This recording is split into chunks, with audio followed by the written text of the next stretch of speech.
On the elegant streets of Fifth Avenue, where the elite shop and dreams glimmer behind polished glass, an elderly woman with worn shoes and trembling hands clutches a napkin with a name written in truck grease.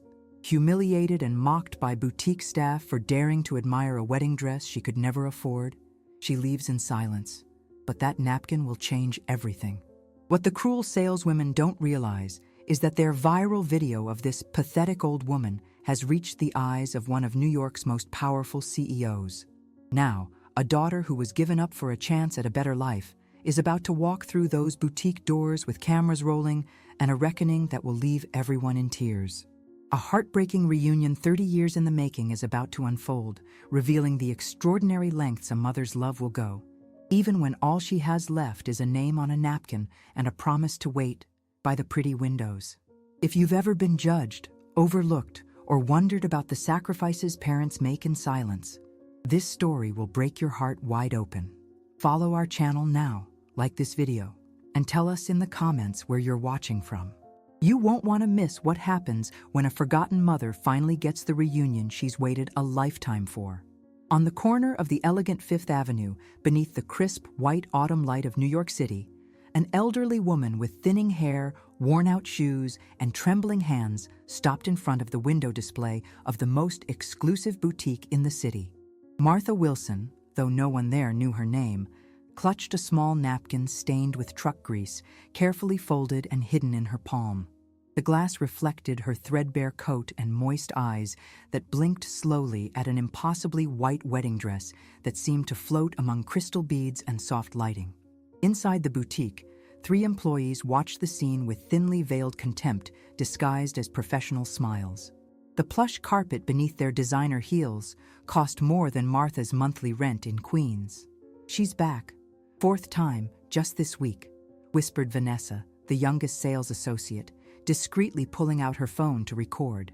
Her manicured nail tapped the screen as she zoomed in on Martha's reflection. "This is totally going in my Fifth Avenue Freaks collection.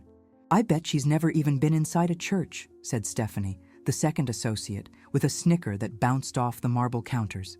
"Maybe she thinks we sell TV dinners in here." Her diamond bracelet caught the light as she gestured dismissively toward the window. The security guard shifted uncomfortably, but said nothing. He had seen the same woman several times, always staring at the same dress, always clutching something in her hand, but never causing trouble. The bell above the door chimed softly as Martha gathered her courage and pushed it open. The scent of expensive perfume and privilege washed over her like a wave she wasn't meant to ride. Every eye turned toward her, the jewelry specialist pausing mid-sentence with a wealthy client, the manager glancing up from her tablet, the young couple browsing rings suddenly falling silent. Each bunion visible in her shoes, each stain on her worn fabric, each second of silence amplified the discomfort hanging in the perfumed air. The fluorescent lights seemed harsher now, highlighting every thread of her dignity coming undone. Martha shuffled toward the counter, her arthritis-twisted fingers still protecting the napkin. The marble floor reflected her hesitant steps like a cruel mirror. When she finally reached the glass display case, she spoke in a voice so quiet it barely disturbed the air. "Please, that dress in the corner. May I just touch it?" Muffled laughter echoed like shards of glass in the perfumed environment. The manager, a woman named Catherine with a tight-fitting blazer and a bored expression that had been perfected through years of dismissing the unworthy, approached with undisguised disdain. "Ma'am," Catherine said, emphasizing the word as if it were an insult, "we have custom pieces for actual clients. You're welcome to look from the street. That's free of charge." Her words dripped with mock politeness while her eyes communicated the true message: "You don't belong here." Behind the counter, Vanessa continued filming, already composing the caption for her social media post. "When shopping goals exceed social security checks, Fifth Ave failures." It was then that Martha extended the napkin with a name handwritten on it: Elisa. The handwriting was shaky, but somehow familiar. Catherine's eyes narrowed, something flickering behind them.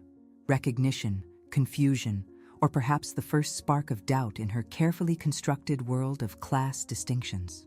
Who is Elisa?" she asked, her arrogance faltering slightly. Martha didn't answer. She simply turned slowly and walked toward the door, her shoulders curved under the weight of something much heavier than years. The napkin slipped from her fingers, floating down to the marble floor like an autumn leaf, discarded and forgotten. Stephanie kicked it under the counter with the toe of her Louboutin heel. "Probably just another crazy person," she muttered, but her voice lacked the confidence it had possessed moments ago.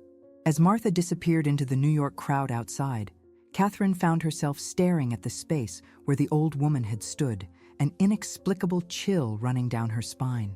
And nobody, not even those who had laughed the loudest, could imagine what that name written with truck grease meant, nor what would happen in that very store exactly 24 hours later when a millionaire woman would walk in with the press and a film crew and make everyone there kneel in silence.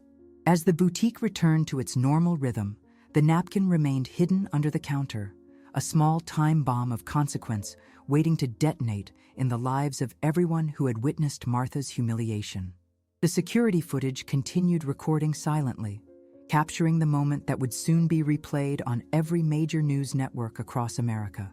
The first act in a drama of redemption and shame that would change lives forever.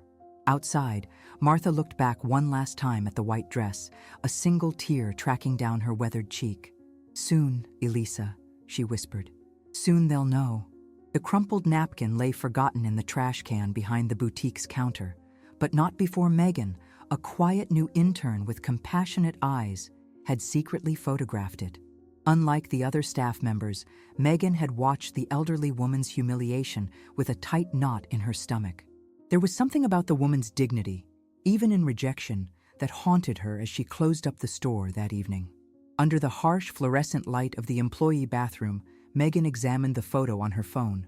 The name, Elisa, was written in what appeared to be truck grease, the handwriting childlike yet determined, as if each letter had been formed with tremendous effort. Small brown stains, coffee perhaps, or maybe tears from long ago, dotted the edges of the napkin. "Who are you, Elisa?" she whispered to herself, tracing the name with her fingertip on the screen. That night, lying in her cramped Brooklyn studio apartment, Megan couldn't sleep. The image of the old woman's eyes, filled with both hope and resignation, kept appearing whenever she closed her eyes.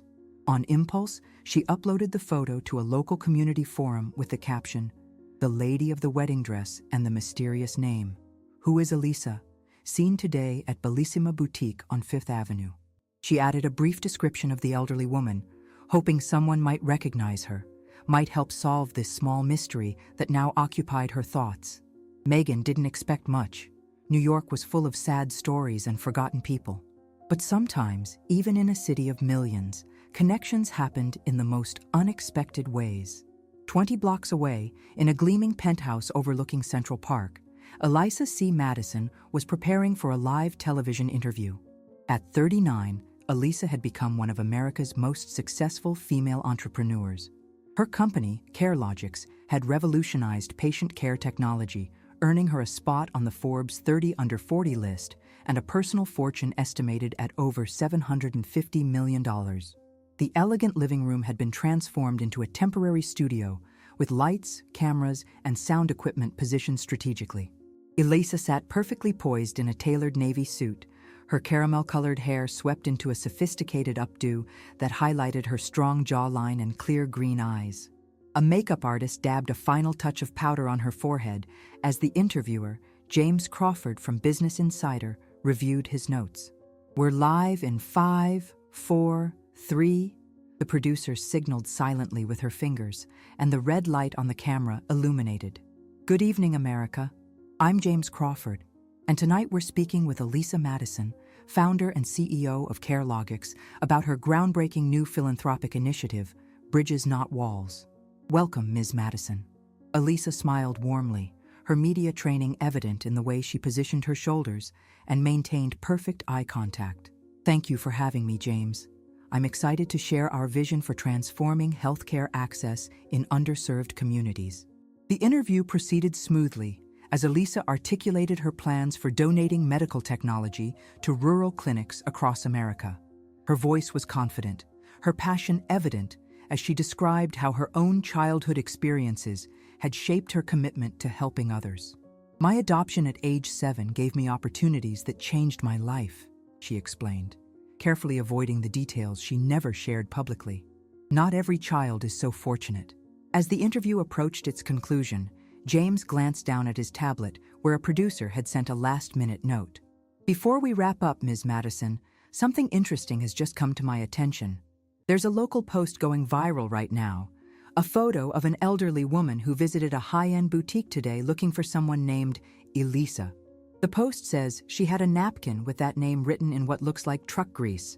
Given your well-known philanthropy, people are wondering if there might be a connection to you or your foundation. The screen beside them displayed the image Megan had uploaded just hours earlier. The napkin with Elisa scrawled in uneven letters, now magnified for millions of viewers across America. Elisa's composure cracked. The color drained from her face as her eyes fixed on the image. The pen she'd been holding slipped from her fingers, clattering loudly in the sudden silence. "Ms. Madison? Are you all right?" James asked, concern replacing his professional demeanor. "That name, that napkin," Elisa whispered, her voice suddenly fragile. She rose abruptly from her chair, yanking her microphone off. "I'm sorry. I need a moment." She stumbled away from the cameras, leaving the bewildered crew and interviewer staring after her. Inside her bedroom, Elisa slid down against the closed door, trembling hands covering her face as memories she had locked away for decades came rushing back. Elisa had never told the media the full truth about her adoption. Not about the years in foster care before finding a permanent home. Not about her earliest memory, a woman crying in a truck stop diner, writing her name on a napkin just like that one, and whispering through tears, "If you ever grow up and want to find me, I'll be waiting in front of pretty shop windows." The woman who had given her up, not out of cruelty, but from a desperate love that hoped for a better life than poverty could provide. As the TV crew packed up in confused silence, Elisa remained hidden, staring at an old shoebox she'd pulled from the back of her closet. Inside lay a small collection of treasures, a faded photograph, a child's drawing, and a yellowed napkin, identical to the one in the viral post, carefully preserved in a plastic sleeve. She touched it gently, tracing the name that matched her own, written by the same hand 2 decades apart. "Mom?" she whispered into the empty room. "Is it really you?" Dawn broke over Manhattan, painting the glass skyscrapers in hues of amber and gold. Elisa hadn't slept. The viral image of the napkin had exploded overnight, with social media users across New York City trying to identify both the mysterious elderly woman and any connection to the famous tech CEO who had fled mid-interview. Elsa's napkin was trending nationwide, with wild theories ranging from charity scams to long-lost relatives. Elisa stood at her floor-to-ceiling windows, watching the city wake up. She'd removed all traces of yesterday's polished business persona. No makeup, hair pulled back in a simple ponytail, dressed in worn jeans and a plain gray sweater that made her look more like a graduate student than a millionaire executive. The transformation was deliberate. Today, she needed to be just Elisa, not the CEO, not the philanthropist, not the media darling. Her phone buzzed incessantly on the marble countertop. Calls from her publicist, her assistant, the TV network, board members concerned about the company's stock price after her unusual behavior. She ignored them all, focusing instead on the faded photograph in her trembling hands, a much younger version of the woman from the boutique, holding a small child with serious eyes, herself at age 4, the last image she had of her birth mother before entering the foster system. "It has to be her," Elisa whispered, tracing the outline of the woman's face with her fingertip. After all these years, she'd spent thousands of dollars on private investigators over the years, trying to locate Martha Wilson, the woman who had given her up with a promise written on a napkin. The searches always ended the same way. Martha had disappeared into America's invisible underclass, leaving no digital footprint, no tax records, no social security claims. It was as if she had simply evaporated after signing the adoption papers. But now, against all odds, Martha had resurfaced, not through expensive detective work, but through an act of casual cruelty at a luxury boutique. Elisa made her decision. Slipping on dark sunglasses and a baseball cap, her incognito uniform, she left her penthouse and took the private elevator to the garage where her least ostentatious car waited. No driver today, no security detail. Some journeys had to be made alone. The morning traffic on Fifth Avenue crawled at a snail's pace, giving Elisa too much time to think, to second guess, to remember. Her adoptive parents had been loving, wealthy, and kind, giving her every advantage money could buy. They had never hidden the fact that she was adopted, but they had carefully steered her away from searching for her birth mother, suggesting it would only bring pain to everyone involved. Had they known more than they revealed? Had they somehow kept Martha away all these years? The boutique's elegant facade came into view, its windows sparkling in the morning light, the infamous wedding dress still displayed like a beacon of unattainable dreams. Elisa parked her car around the corner and approached on foot, heart hammering against her ribs with each step. Inside, the store was quiet, only a few early customers browsing silently among the expensive gowns.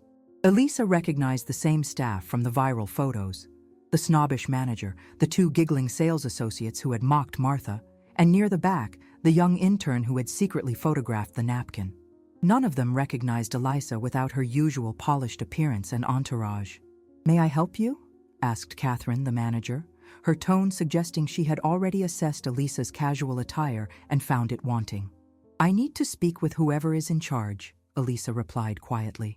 "I'm the manager, Catherine Pembroke." The woman's smile didn't reach her eyes. "Are you looking for something specific today?" "I'm looking for information about an elderly woman who came in yesterday. She was..." Elisa swallowed hard. She was asking about a wedding dress. Catherine's expression cooled several degrees. "I'm afraid we can't discuss other customers. Privacy policy."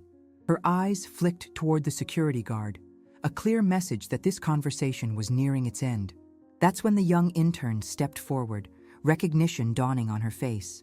"You're Elisa Madison," she said, not a question, but a statement of dawning comprehension. "The woman from yesterday. She was looking for you, wasn't she?" The store fell silent. Catherine's face went pale as she finally connected the dots between the CEO who had fled her interview and the name on the discarded napkin. "The security cameras," Elisa said, her voice now steel beneath silk. "I want to see the footage from yesterday, every second of it." "Ms. Madison, I don't think," Catherine began, but Elisa cut her off. "The footage, now, or I make one phone call and tomorrow's headlines won't be about a mysterious napkin. They'll be about how your staff humiliated a woman who was searching for her daughter." The words hung in the air, an irrevocable claim laid bare for all to hear. "The woman you mocked is my mother." A collective gasp rippled through the store. Catherine's professional mask crumbled completely as she fumbled for words. The two sales associates, who had been filming Martha for their social media accounts, shrank back against the wall, suddenly aware of the consequences of their cruelty. I'll get the footage right away, Ms. Madison," Catherine stammered, leading Elisa toward the back office with newfound deference. The security video was worse than Elisa had imagined. Every dismissive glance, every mocking smile, every moment of Martha's dignity being stripped away was captured in high-definition clarity. Elisa watched in silence, tears streaming down her face as she witnessed her mother, the woman who had given her up for a chance at a better life, being treated like an unwelcome stain on the boutique's polished floor. When it ended, Elisa stood up, her decision crystallizing into unshakable resolve. She pointed to the wedding dress, visible from the office window. "I want that dress cleaned and prepared," she said, her voice eerily calm, "because she's going to walk through those doors again today, and when she does, every person who laughed will be here to see it, to apologize, to understand what they did."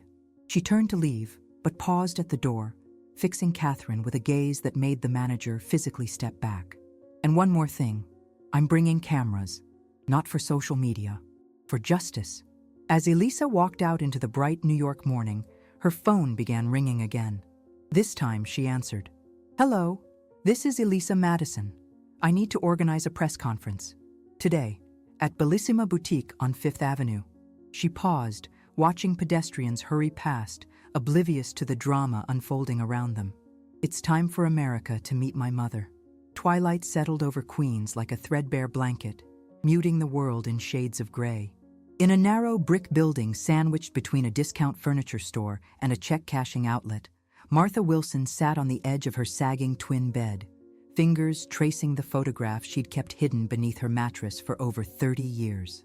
The image, faded and worn from countless gentle touches, showed a small girl with serious eyes and a tentative smile, holding a daisy picked from a roadside ditch. Martha's room was barely large enough for the bed and a small dresser. The walls, once white, had yellowed to the color of old piano keys. A single window overlooked an air shaft where pigeons cooed and shuffled on rusty fire escapes. This was her world now, 10 feet by 12 feet of solitude in a boarding house she shared with 4 other elderly women, all clinging to the lowest rung of New York's economic ladder. None of Martha's roommates knew about Elisa. They knew her only as the quiet widow who worked night shifts cleaning office buildings in Midtown, who saved every penny not spent on rent and basic necessities, who sometimes stood outside fancy stores with a wistful expression that made them too uncomfortable to ask questions. "Just one glance," Martha whispered to the photograph as she did every night. "That's all I wanted, just to see if she remembered." The boutique visit had been an impulsive decision, a momentary surrender to the yearning that had shaped her existence for decades. She had never intended to speak to anyone, never planned to reveal Elisa's name.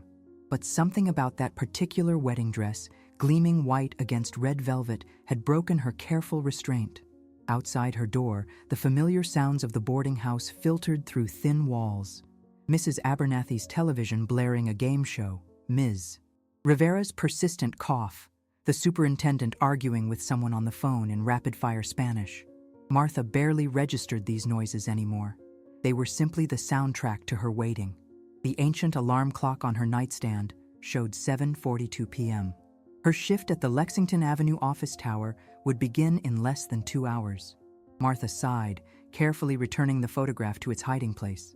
She pulled her cleaning uniform from the narrow closet, faded blue polyester with her name embroidered above the breast pocket, and laid it neatly on the bed. As she filled her thermos with instant coffee from the communal kitchen downstairs, the boarding house manager, a perpetually harried woman named Gloria, poked her head around the corner. "Someone's been asking about you," Gloria said, her naturally suspicious nature evident in her furrowed brow. "A man in a fancy suit. Left his card." She held out a crisp business card between 2 fingers as if it might bite. Martha's heart stuttered. In her 30 years of near invisibility, no one in a suit had ever asked for her. No one at all, in fact.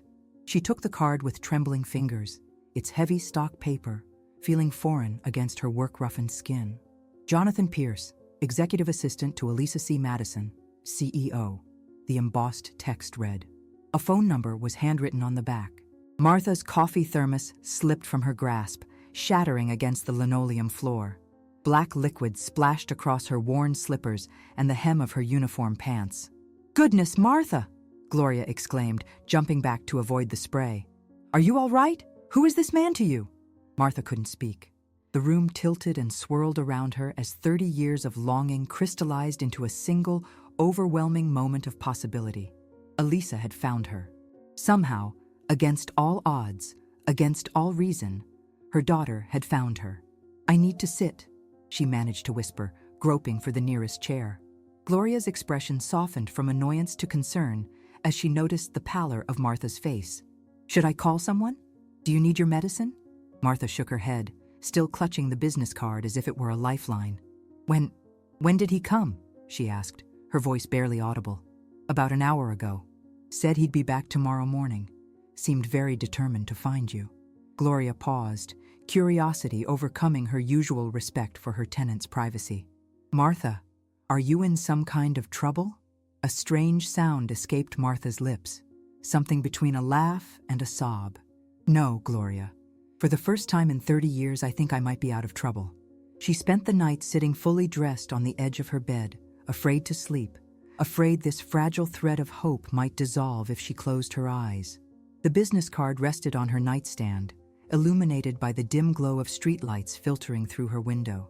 She had called her supervisor to claim illness, the first sick day she had taken in over 7 years of employment. As dawn broke over Queens, casting long shadows across her threadbare carpet, Martha heard the boarding house's front door chime. Voices filtered up the narrow stairwell, Gloria's familiar nasal tone and a man's deeper timbre, polite but insistent. Martha rose on unsteady legs and attempted to smooth the wrinkles from her clothes. She had changed into her Sunday best, a navy blue dress purchased from a second-hand store 3 years ago, saved for special occasions that never seemed to materialize. Her thinning hair was combed neatly back, secured with her only pair of decent hairpins. Footsteps approached her door. A gentle knock. "Mrs. Wilson, there's someone here for you," Gloria called, her voice tinged with unusual respect. Martha opened the door to find a tall young man in an impeccably tailored suit standing beside her landlady. His expression was professionally neutral, but his eyes were kind. "Mrs. Martha Wilson?" he asked, extending his hand. "My name is Jonathan Pierce. I represent Elisa Madison. May I come in?" Martha nodded mutely, stepping aside to allow him into her tiny room. He seemed impossibly out of place among her meager possessions, like a thoroughbred in a garden shed. "Ms. Madison would like to meet with you today," Jonathan said, his tone gentle as if delivering news to someone gravely ill. "A car is waiting downstairs if you're willing." Martha's hand flew to her throat. "Elisa wants to see me?" Jonathan smiled, the professional veneer softening slightly. "Yes, Mrs. Wilson, very much so. But why now? After all these years?" Martha's voice trembled with decades of unasked questions. "I think that's a conversation best had with Miss Madison herself," Jonathan replied. "But I can tell you this. She's been looking for you for a very long time." Martha drifted to her window, gazing down at the street below where a gleaming black car waited, its windows tinted against the curious eyes of her neighbors. The decision that had defined her life had been made 30 years ago in a moment of desperate love. Now another decision waited, one she never truly believed she would have the chance to make. "Mrs. Wilson?" Jonathan prompted gently. "Your daughter is waiting." The word daughter, spoken aloud in her room, acknowledged by someone else, broke the final barrier within Martha. Tears spilled down her weathered cheeks as she turned back to Jonathan with a nod. "I've been ready for this day since I let her go," she whispered. "I just never thought it would come." The Blacktown car glided through Manhattan's crowded streets like a sleek predator, drawing curious glances from pedestrians who wondered which celebrity or politician might be hidden behind its tinted windows. Inside, Martha sat rigid with tension, her worn handbag clutched tightly on her lap. The leather seats felt impossibly soft beneath her, another reminder of the vast gulf between her world and Elisa's. Jonathan sat across from her, occasionally fielding calls on his smartphone with quiet efficiency. He had explained the situation during their drive, the viral video, Elisa's emotional reaction during the interview, her determination to right the wrong that had been done at the boutique. But he had carefully avoided mentioning the most important question. Why had Elisa never searched for Martha before now? As the car turned onto Fifth Avenue, Martha's heartbeat quickened. The familiar storefronts slid past the window, temples of wealth she had only ever observed from the outside. The boutique came into view, but something was different. A small crowd had gathered outside, some holding professional cameras, others clutching notebooks. "There's media," Jonathan said, noticing Martha's startled expression. "Ms. Madison wanted to make a statement about what happened to you yesterday, about the way you were treated." Martha shrank back against the seat. "I didn't want to cause trouble," she whispered, sudden panic rising in her chest. "I just wanted to see the dress, to remember." Jonathan's expression softened. "You didn't cause anything, Mrs. Wilson. The store employees did. Ms. Madison is simply ensuring there are consequences." The car pulled to a smooth stop half a block from the boutique. Martha peered anxiously through the window at the gathering crowd, her courage faltering. "Perhaps this was a mistake," she murmured, fingers twisting the worn fabric of her handbag strap. "Ms. Madison has arranged everything," Jonathan assured her, checking his watch. "We'll go through the service entrance. She's waiting for you inside." Martha nodded, summoning the strength that had carried her through 3 decades of solitary grief. As Jonathan helped her from the car, she straightened her shoulders and lifted her chin, a gesture of dignity that transcended her modest appearance. They approached the building from a side alley, away from the waiting press. A security guard nodded respectfully as Jonathan approached, opening a service door that led into a storage area filled with garment bags and empty display stands. Martha followed Jonathan through a maze of corridors, emerging finally into the boutique's main showroom. The space had been transformed. The usual customers were gone, replaced by a small film crew adjusting lighting equipment. The sales floor had been cleared, with the infamous wedding dress now displayed on a central mannequin, illuminated like a museum piece. The store employees stood in a nervous cluster near the register, their expressions a mixture of apprehension and forced contrition. And there, standing beside the dress with her back to the entrance, was Elisa. Martha froze, her breath catching in her throat. Even from behind, the sight of her daughter, grown now into a poised and powerful woman, sent a wave of recognition through her body. The same proud set of shoulders, the same slight tilt of the head that Martha remembered from the toddler who had studied butterflies with such serious concentration. "Ms. Madison?" Jonathan called softly. "She's here." Elisa turned, and mother and daughter faced each other for the first time in 30 years. The resemblance struck everyone in the room. Despite their vastly different appearances, Elisa in an elegant charcoal suit that probably cost more than Martha's yearly income, Martha in her second-hand dress, there was no denying the similar shape of their eyes, the identical curve of their jawlines. Martha took a small step forward, her hand half raised as if to touch Elisa's face, then dropping back to her side. "You look just like your father," she whispered, her voice thick with emotion. Elisa opened her mouth to respond, but before she could speak, the boutique's front door burst open with a crash that made everyone jump. A woman in her late 60s stormed in, her expensive coat flapping behind her like wings, her face contorted with indignation. "What is the meaning of this circus, Elisa?" she demanded, ignoring everyone else in the room. "I had to hear about this ridiculous stunt from Barbara Whitmore, who saw the press gathering outside. Do you have any idea what this will do to the family's reputation?" The newcomer stopped abruptly as she noticed Martha standing near Elisa. Her eyes narrowed, flicking between the two women, taking in their unmistakable resemblance. Her expression hardened from irritation to something colder, more dangerous.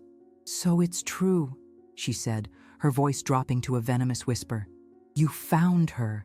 After all our warnings." Martha felt her knees weaken as understanding dawned. This woman, so confident in her righteous anger, so secure in her claim on Elisa, could only be one person. The adoptive mother who had raised the child Martha had surrendered. Elisa stepped forward, her professional composure cracking. "Mother, please, this isn't the place. This isn't any place," the older woman snapped, cutting her off. "There is no appropriate place for this ambush. We agreed, Elisa. We agreed when you started searching that if you ever found her, you would discuss it with us first." She turned her glacial stare on Martha, looking her up and down with unconcealed distaste. "You won't manipulate your way back into her life. You won't mess with her head again after all these years." Martha stood frozen, each word striking like physical blows. The woman crossed her arms, planting herself firmly between Martha and Elisa, like a human barrier. "You abandoned her," she hissed at Martha. "We raised her. We gave her everything. We made her who she is today." The film crew had stopped their preparations, watching the unfolding drama with professional interest. The boutique employees huddled closer together, uncomfortable witnesses to this unexpected confrontation. Elisa appeared paralyzed, caught between the mother who had raised her and the mother who had given her life. The careful plan she had orchestrated, the public redemption, the controlled reunion, was crumbling around her. In the taut silence that followed, Martha looked past the angry woman directly into Elisa's eyes. She saw the confusion there, the conflict, the desperate desire to please everyone even as it tore her apart inside. It was a look Martha recognized. She had seen it in the mirror every day since making the hardest decision of her life. "I never wanted to take her from you," Martha said softly, addressing the adoptive mother but still holding Elisa's gaze. "I only wanted to see if she still remembered my name." Her simple words hung in the air, devoid of accusation or demand. In their quiet dignity lay the essence of a mother's love, one that had sacrificed proximity for possibility, one that had endured 3 decades of separation without growing bitter or entitled. The older woman faltered, her righteous anger momentarily disrupted by Martha's unexpected grace. She had come prepared for a fight, for demands, for the messy complications of a birth mother asserting a claim. Martha's humility had disarmed her most potent weapons. Elisa moved at last, stepping around her adoptive mother to stand in the neutral ground between the two women who had shaped her existence. The weight of the choice before her, whom to comfort, whom to validate, whom to stand beside, was visible in the tension of her shoulders. Outside, the press continued to gather, unaware of the true drama unfolding behind the boutique's elegant facade. Rain lashed against the windows of Elisa's penthouse apartment, mirroring the emotional turbulence within. 3 hours had passed since the explosive confrontation at the boutique. The media event had been hastily canceled, the film crew dismissed, the store employees sent home with strict confidentiality agreements. The public reconciliation would have to wait. Elisa stood in her home office, watching lightning split the Manhattan skyline. Behind her, 2 women sat in uncomfortable silence. Her adoptive mother, Margaret Madison, perched rigidly on an Italian leather armchair, and Martha Wilson, looking small and out of place on the edge of a designer sofa. The tension between them seemed to consume all the oxygen in the room. "This isn't how I planned today," Elisa said finally, turning to face them both. Her voice carried the weariness of someone navigating an emotional minefield. "I wanted closure, justice for how Martha was treated. I didn't expect a complication," Margaret supplied, her manicured fingernails tapping against the armrest. At 68, she remained an imposing figure, coiffed silver hair, tailored designer clothing, the confident posture of old money and social power. "That's what I've always been to you, isn't it, Elisa? A complication in your romanticized search for your real identity." Martha flinched at the bitterness in Margaret's tone but remained silent, her weathered hands folded in her lap like a penitent. "That's not fair," Elisa replied, struggling to keep her voice level. "You and Dad gave me everything. I've never denied that or been ungrateful. Then why this obsession?" Margaret gestured toward Martha without looking at her. "Why disrupt all our lives for someone who chose to walk away?" The question hung in the air, its sharp edges cutting through the pretense of civility. Elisa crossed to her desk and pulled open the bottom drawer, removing a carved wooden box she'd kept locked since college. Her fingers trembled slightly as she placed it on the coffee table between the 2 mothers. "Because of this," she said simply, lifting the lid. Inside lay a collection of childhood treasures: a small pink hair ribbon, a smooth river stone, a faded crayon drawing of 2 stick figures holding hands. Beneath these mementos was a thick stack of envelopes, yellowed with age, bound together with a faded blue ribbon. Margaret's face drained of color. She reached for her water glass with an unsteady hand, avoiding Elisa's questioning gaze. "I found these when I was 19, Elisa continued, removing the bundle of envelopes. "Hidden in the attic storage at the Connecticut house when I was helping Dad organize his old files." She untied the ribbon, spreading several letters across the table.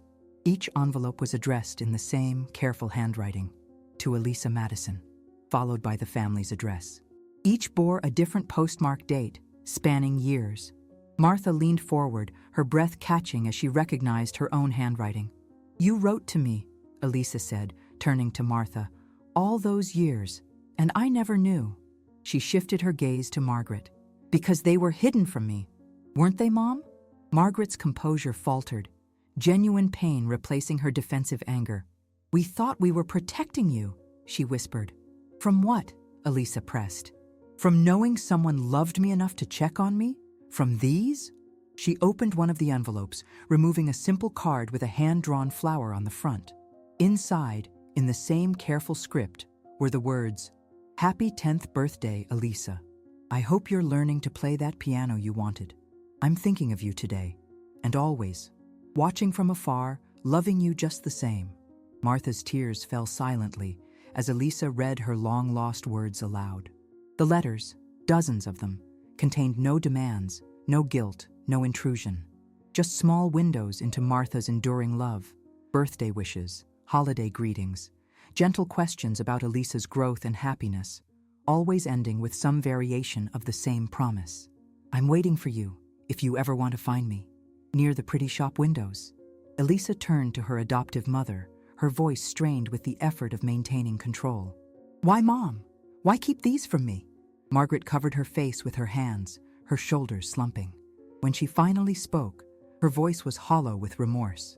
"Because I was afraid of losing you," she admitted. "Because a child can't love two mothers equally, and she faltered. "I couldn't bear to be the second choice."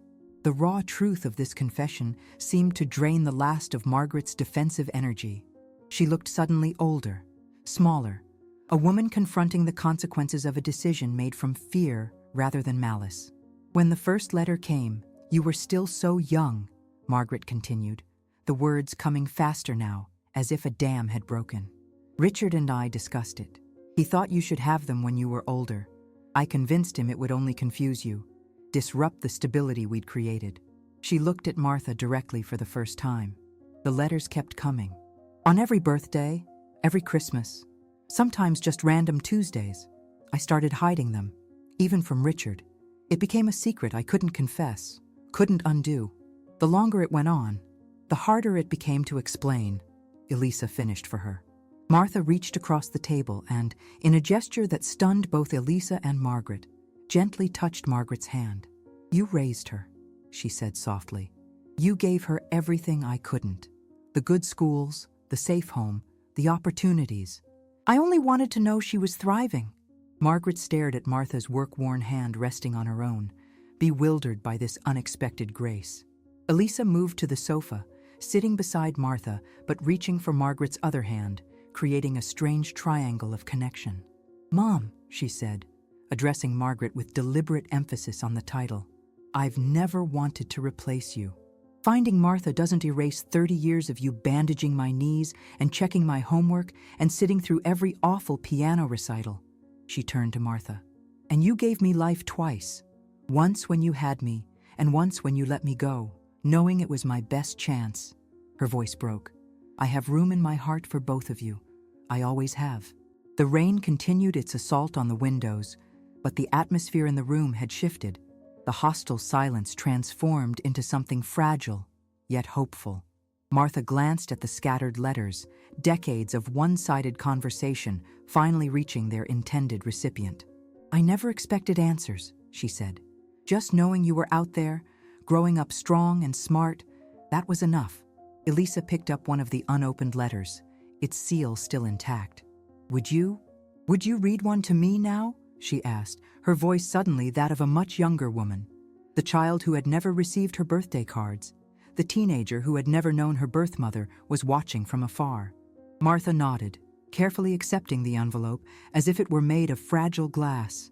As she began to read words written 15 years earlier, Margaret rose quietly and moved toward the door. "Stay," Elisa called after her. "Please, this is part of my story. You're part of my story. I need you both here." Outside, the storm began to subside, the harsh downpour softening to a gentle rhythm against the windows as Martha's voice filled the room with long-delayed messages of love. 1 week later, the boutique on Fifth Avenue glowed with the warm radiance of hundreds of candles, their flames reflecting off polished marble and crystal displays. The space had been transformed, racks of designer clothing removed, to create an intimate runway flanked by white chairs adorned with silver ribbons. Outside, a discreet sign announced the boutique's closure for a private event, though the gathered crowd of photographers and curious onlookers suggested this was no ordinary private function. Inside, Elisa surveyed the final preparations with a critical eye. In the past 7 days, she had channeled all her executive prowess into creating this evening. Part reconciliation, part redemption, part declaration to the world. The guest list was meticulously curated. Fashion industry leaders, social media influencers, selected press, and most importantly, the boutique staff who had mocked Martha. "The flowers for the finale need to be moved stage left," Elisa instructed a harried event coordinator, her attention to detail unwavering despite the emotional weight of the occasion. "And please check that Ms. Pembroke and her staff are in the front row as arranged." Catherine Pembroke, the boutique manager whose condescension had started this chain of events, stood awkwardly near the entrance with her 2 sales associates. Their faces were masks of professional contrition, though their eyes darted nervously around the transformed space that had once been their domain. The viral video of their mockery had made them minor villains in the court of public opinion, and tonight they would face their public reckoning. In a small dressing room behind the makeshift runway, Martha Wilson sat before a lighted mirror, barely recognizing the woman who stared back at her. A team of stylists had worked their magic. Her thinning hair now fell in soft, silver waves, framing a face where expert makeup had enhanced rather than masked her age. The fine lines around her eyes remained, testament to decades of hardship and resilience, but they seemed to tell a different story now, complemented by the subtle glow of her skin. "Just a final touch," murmured the lead stylist, gently applying a hint of rose-colored gloss to Martha's lips. "Perfect. Simple elegance. Exactly what Ms. Madison requested." Martha's fingers nervously smoothed the silk robe covering her outfit for the evening. In the corner of the room, hanging like an ethereal promise, was the wedding dress from the window display, the very one she had been mocked for admiring. Reimagined by a top designer over a frantic week of alterations, it now featured subtle modifications that made it appropriate for a woman of Martha's age while preserving its essential grace. A soft knock on the door preceded Margaret Madison's entrance. The relationship between the two mothers remained tentative, a delicate truce built on their shared love for Elisa rather than any natural affinity. Margaret's aristocratic bearing contrasted sharply with Martha's humble presence, yet there was a new softness in her expression as she approached. "Elisa asked me to give you this," Margaret said, extending a small velvet box toward Martha. "She wanted you to have it before you go out there." Martha accepted the box with trembling fingers, opening it to reveal a delicate silver pendant in the shape of a napkin, folded just as hers had been that fateful day in the boutique. Engraved on its surface was a single word, "Elisa." "It's beautiful," Martha whispered, tears threatening to undo the careful work of the makeup artists. Margaret nodded, her own composure wavering slightly. "Let me help you put it on," she offered, taking the necklace and moving behind Martha. As she fastened the clasp, their eyes met in the mirror. Two women who had loved the same child in profoundly different ways, finding an unexpected moment of connection. "She's quite extraordinary, isn't she?" Margaret said softly. "I'd like to think we both contributed to that, in our own ways." Martha nodded, unable to speak past the emotion constricting her throat. Before either woman could say more, another knock announced Elisa's arrival. "It's time," she said, entering in a sleek black dress that contrasted dramatically with the white ensembles the mothers would wear. "The guests are seated. Are you ready?" In the main showroom, the murmur of conversation fell to expectant silence as the lights dimmed. A string quartet began playing softly as Elisa stepped onto the runway, her professional poise in full effect despite the deeply personal nature of the evening. "Thank you all for coming tonight," she began, her voice steady and clear in the hushed room. "Many of you know me as the founder of CareLogics, or perhaps as a business leader or philanthropist. But tonight isn't about those identities. Tonight is about the most fundamental human connections, between parent and child, between our past and our future, between judgment and forgiveness." In the front row, Catherine and her staff shifted uncomfortably under the collective gaze of the audience who knew their role in this unfolding drama. A week ago, in this very store, an elderly woman was humiliated for daring to admire something beautiful, Elisa continued, her gaze sweeping over the boutique employees. She was judged by her appearance, mocked for her presumed poverty, and denied the simple dignity of being treated as a human being worthy of respect. A ripple of disapproval moved through the audience. Catherine stared fixedly at the floor, her face flushed with shame. What the people who mocked her didn't know, what none of us knew, was that this woman had spent 30 years of her life making sacrifices most of us cannot imagine. Elisa's voice softened with emotion. She gave up her only child to give that child a better chance in life. She worked night shifts cleaning offices to send birthday cards that were never received. She stood outside fancy stores not out of envy or covetousness, but because she had promised her little girl she would wait near the pretty windows in case that child ever wanted to find her. Tears glistened in Elisa's eyes, but her voice remained firm. "That woman is my mother, Martha Wilson. And tonight, I want you all to see her as I have come to see her. not as someone to be pitied or dismissed, but as someone to be honored for her courage, her dignity, and her unwavering love. Elisa extended her hand toward the back of the room. "Ladies and gentlemen, I give you my mother." The quartet transitioned to a more triumphant melody as Martha emerged, transformed. The wedding dress, skillfully redesigned to become an elegant evening gown, floated around her like a cloud of vindication. The silver pendant gleamed at her throat, catching the light as she took her first tentative steps onto the runway. A collective gasp rose from the audience, followed by spontaneous applause that grew in intensity as Martha made her way forward. Photographers' flashes captured her journey, not just the physical steps along the catwalk, but the emotional distance traveled from humiliation to celebration. When she reached Elisa at the center of the runway, Martha paused, overwhelmed by the moment. Elisa took her hands, squeezing them in reassurance before turning to address the audience once more. "In this very spot, my mother was told she didn't belong, that she could look from the street for free." Elisa's voice took on an edge of steel. "Tonight, I want to be perfectly clear. This dress is hers. This moment is hers. And the apologies she deserves are long overdue." She turned to the front row, where Catherine and her staff sat in uncomfortable silence. "Ms. Pembroke, I believe you have something to say to my mother." Catherine rose on unsteady legs, her professional composure cracking under the weight of public accountability. When she spoke, her voice was barely audible despite the microphone Elisa offered her. "Mrs. Wilson, I behaved inexcusably. I judged you based on appearances, treated you with contempt instead of kindness, and in doing so, revealed far more about my own character than yours." Her voice strengthened slightly. "I am deeply, profoundly sorry." Martha stepped forward, kneeling carefully in her beautiful gown to meet Catherine at eye level, a gesture of such unexpected humility that it brought fresh tears to many eyes. "I forgive you," Martha said simply. "We all make mistakes. The important thing is to learn from them." The simplicity of her grace, absent of any desire for retribution or humiliation, created a moment of profound silence in the room. Where the audience had expected, perhaps even secretly desired, public shaming, they instead witnessed the quiet power of genuine forgiveness. Elisa helped Martha to her feet, and in a gesture that surprised everyone, including Martha herself, knelt before her mother.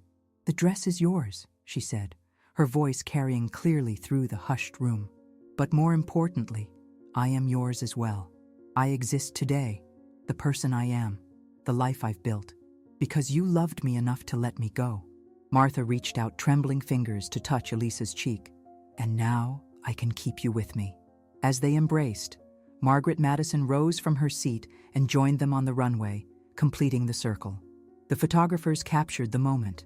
3 women linked by love and loss, forgiveness and renewal, as the audience rose in a standing ovation that seemed to wash away the last traces of judgment and division. The first signs of autumn painted Central Park in brushstrokes of amber and gold as Elisa Madison stood beside a freshly covered grave in Woodlawn Cemetery. 3 months had passed since the boutique event, 3 precious months during which she had gotten to know her birth mother beyond the mythology she had created around her absence. 3 months of Sunday brunches, midnight phone calls, shared memories, and newly created ones. 3 months was all they had. Martha Wilson had collapsed during a quiet dinner at Elisa's penthouse, just days after moving out of her Queens boarding house into a comfortable apartment Elisa had purchased for her. The diagnosis came swiftly, delivered with clinical detachment by specialists at New York Presbyterian, stage 4 pancreatic cancer, metastasized to her liver and lungs. The disease had been silently consuming her for months, perhaps years, while she stood outside boutique windows and cleaned office buildings in the dead of night. She must have been in considerable pain, the oncologist had told Elisa privately. She chose not to seek treatment. Given the advanced stage, its unlikely intervention would have significantly extended her life. Elisa had nodded numbly, a part of her understanding Martha's choice to prioritize their reconnection over hospitals and chemotherapy. Her mother had wanted beauty and reconciliation in her final chapter, not the sterile efficiency of medical interventions. Now, as the last of the mourners drifted away from the graveside, Elisa remained, clutching a folded napkin in her gloved hand. The funeral had been small but dignified, attended by Martha's fellow boarding house residents, a few night shift co-workers, Margaret and Richard Madison, and a surprising number of social media followers who had been touched by the viral story of mother and daughter reunited. Catherine Pembroke had come too, standing at a respectful distance throughout the service. In the weeks following the boutique event, she had undergone her own transformation, less visible than Martha's, but perhaps more profound. The boutique manager had reached out to homeless shelters in Manhattan, volunteering her expertise to help women prepare for job interviews, teaching them to navigate spaces that had previously seemed inaccessible. She would have liked that, Elisa said aloud to the fresh mound of earth before her. Your story changing other stories. A gentle hand on her shoulder announced Margaret's return. The relationship between Elisa's two mothers had evolved into something unexpected over those final months. Not quite friendship, but a mutual respect born of their shared love for Elisa and their recognition of what each had contributed to her life. The car is waiting whenever you're ready, Margaret said softly. No rush. Elisa nodded, grateful for her adoptive mother's newfound sensitivity. I just need another minute. As Margaret stepped away, Elisa knelt beside the grave and carefully placed the folded napkin on the smooth marble headstone. It wasn't the original from all those years ago. That precious artifact was preserved in a glass frame on her desk, but a new one, on which she had written in her own hand, Martha, I'll always remember. I kept my promise, Elisa, Martha had whispered during their final conversation, her voice barely audible as morphine dulled the worst of her pain. I waited by the windows, and you found me. I should have found you sooner, Elisa had replied, tears tracking silently down her cheeks. Martha's smile had been peaceful, transcending the ravages of disease. We had exactly the time we were meant to have. Those words echoed in Elisa's mind as she rose from the graveside, brushing leaves from her black dress.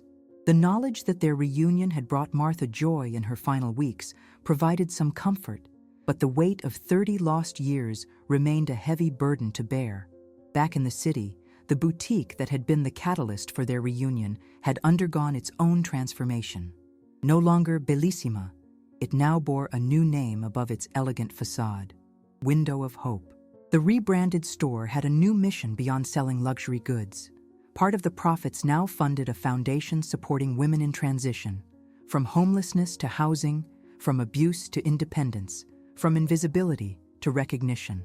In the front window, where the wedding dress had once stood, a different display now caught the eyes of passers-by. A simple glass case held a carefully preserved napkin with a child's name written in faded truck grease. Beside it, a small plaque told the story in simple, powerful words. A mother's love doesn't fade. It just folds away and waits.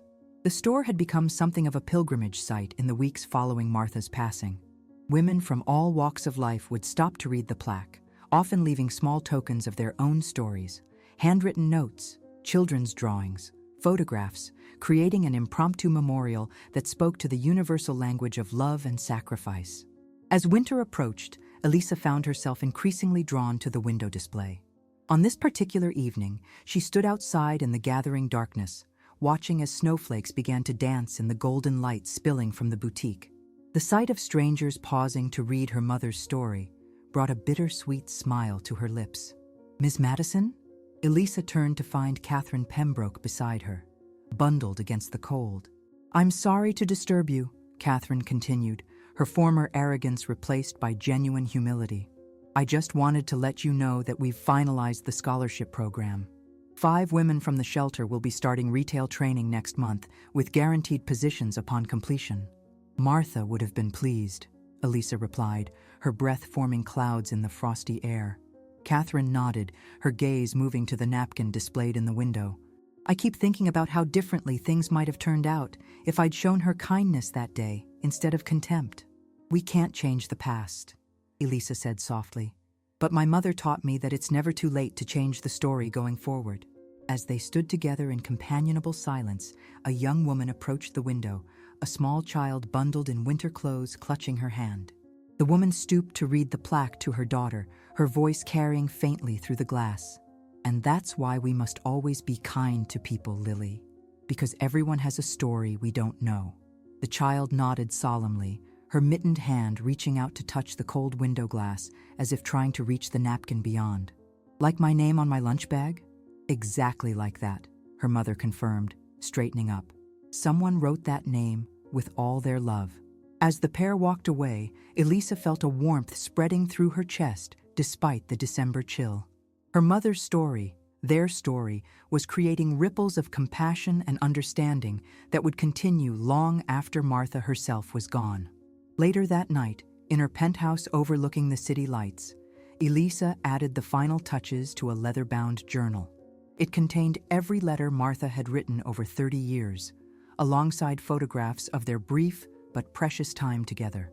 On the last page, she carefully affixed a new napkin, one on which she had written, in her best approximation of Martha's handwriting, "For every child who wonders if they were loved, for every parent who had to let go, for every heart waiting by a window. The answer is always, yes, without measure, forever." Elisa closed the journal, knowing it would someday become a published book that would touch thousands of lives. Another way to ensure that Martha's legacy, like her love, would never truly fade away. Outside her window, snow continued to fall on a city of countless untold stories, countless unseen sacrifices, countless names written with love and preserved against all odds. Martha's journey reminds us that love doesn't require proximity to endure. For 30 years, she stood outside beautiful windows, keeping a promise to a child who might never remember her name. She chose sacrifice over selfishness, giving up her own happiness so her daughter could thrive. What would you have done in her place? Could you have found the strength to let go of someone you loved more than yourself, with only the faintest hope of reunion? In a world that judges worth by appearance and wealth, Martha's dignity shines as a beacon of what truly matters. The napkin with Elisa's name, kept safe through decades of hardship, wasn't just a memento, it was a testament to the power of unconditional love. When was the last time you looked beyond someone's appearance to see their true story? How many Marthas do we pass every day, carrying invisible sacrifices we'll never know? This story isn't just about a mother and daughter finding each other again. It's about all of us recognizing the hidden threads that connect us to others. Sometimes the most profound acts of love leave no visible trace, except perhaps a name written on a napkin waiting to be discovered. If this story touched your heart, please share it with someone who needs to be reminded that love never truly fades. It just waits patiently by the window. Don't forget to follow our channel for more stories that reveal the extraordinary courage in seemingly ordinary lives, and leave a comment telling us which moment brought you to tears.